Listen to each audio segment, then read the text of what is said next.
Hi guys, just another little quick video that you guys have asked me to show you how the slides work in the Cruiser with the MSA drop slide and the side slide still. I've lifted this up about 16 mil off the ground. I'll show you how shortly. You can actually use this slide still nice and easily.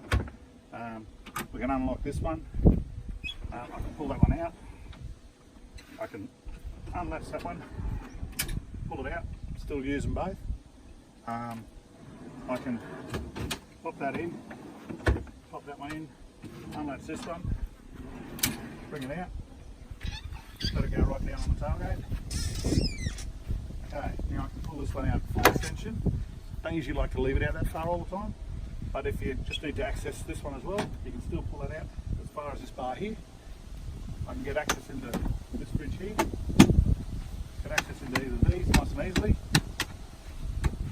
But most of the time, I usually like to leave that one away. Support that one back on the tailgate so it's taking most of the weight, because these things hold a fair bit of weight once you've got them fully loaded like at the moment. Apart from that, once again, just put it away.